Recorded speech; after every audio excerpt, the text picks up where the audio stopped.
Here we're asked to use left and right-handed derivatives to determine if this given piecewise defined function is differentiable at 2. The first thing that I want to do is go ahead and evaluate the function at 2.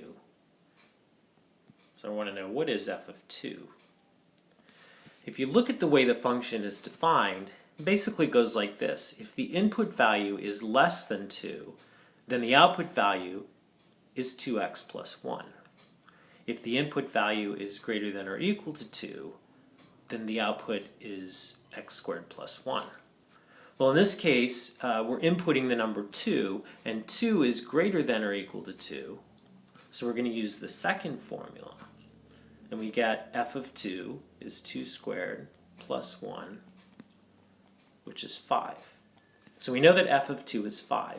And that, among other things, means that the point 2, 5 lies on the graph of the function, and you can see that in the picture below. So let's start with the left-handed derivative at 2. Here's the notation for that. And here's how that's defined. It's the limit as h approaches 0 from the left of f of 2 plus h minus f of 2, all of that divided by h. The most crucial part here is this, correctly calculating f of 2 plus h. Notice that h is approaching 0 from the left. That means that h is negative. Well, if h is negative, then here we have 2 plus h. We're taking 2 and we're adding a negative number. And that makes the number smaller than 2. And since that number is smaller than 2, since 2 plus h is smaller than 2 in this case, we're going to use the top formula. So let's rewrite that.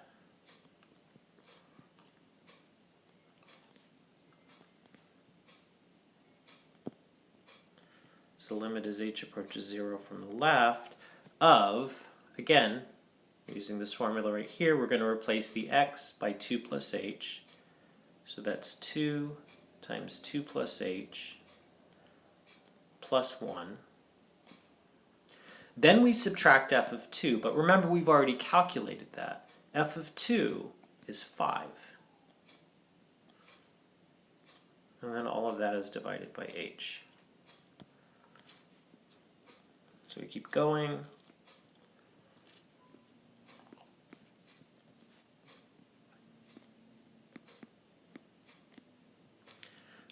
2 times the quantity 2 plus h is 4 plus 2h. And then we have plus 1 minus 5, which is negative 4. 4 minus 4 is 0, so this is simplifying nicely.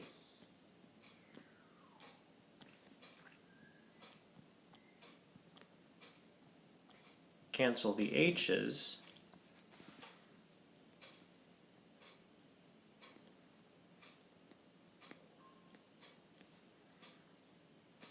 And remember that the limit of a constant is the constant. So the left-handed derivative is 2. Now let's take a look at the right-handed derivative. By definition, the right-handed derivative of f at 2 is the limit as h approaches 0 from the right of f of 2 plus h minus f of 2, all of that divided by h. Once again, the most crucial part is evaluating this correctly, f of quantity 2 plus h. So remember that h is approaching 0 from the right in this case. That means that h is positive. If h is positive and we add 2 to h, then what we get is a number that's bigger than 2. So this 2 plus h is now larger than 2. So we're going to use the second formula.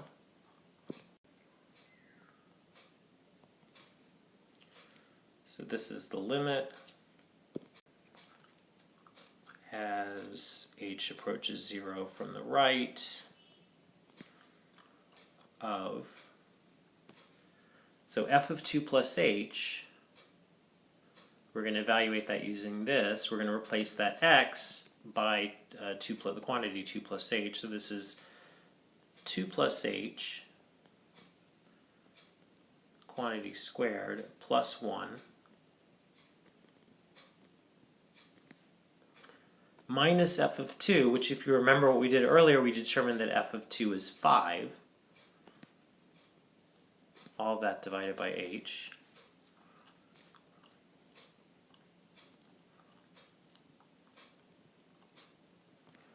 So we're going to square this out.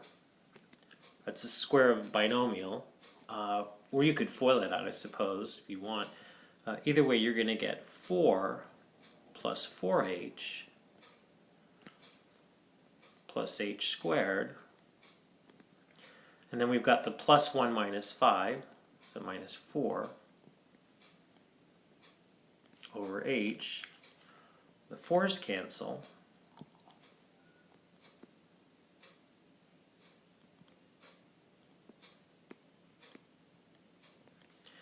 And we're left with this in the numerator, the 4h plus h squared. Now let's go ahead and factor out an h. Factor an h out of the 4h plus h squared. And the other factor is 4 plus h.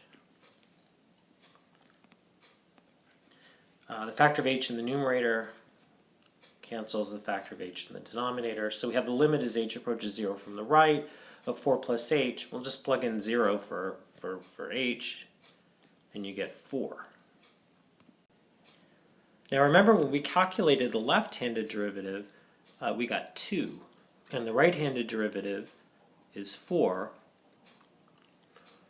and those are not equal. And because of that little fact right there, we say, by definition, that f is not differentiable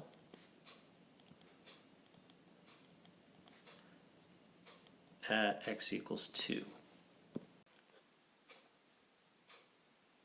So now let's look at this from a graphic standpoint. In this case, we know the function is continuous. We can see that by looking at the graph. It's continuous at 2.